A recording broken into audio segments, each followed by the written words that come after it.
Summer of gun violence isn't slowing down in the fall. One person remains in the hospital tonight after two vehicles opened gunfire in one another in northwest Lake City. TV 20's Ethan Badowski is live in Lake City. Ethan, how are police dealing with the incident?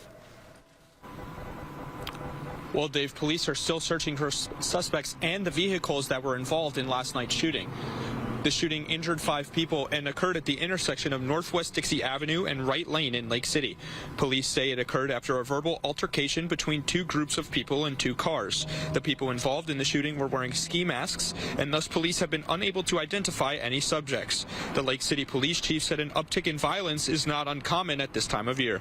It's the holidays, but it's also a stressful time for a lot of people. With the weather, people are inside, they're more enclosed, so not just, the shootings, but crime on average, or shopliftings and that kind of crimes tend to pick up around the holidays. All of the people injured in the shootout suffered non-life-threatening injuries, and only one remained in the hospital as of this morning. Butler told me LCPD will be increasing its presence in the area. I drove around the neighborhood where the shooting happened earlier today, and I saw plenty of police and sheriff's cars driving around patrolling the neighborhood. Reporting live in Lake City, Ethan Badowski, TV 20 News.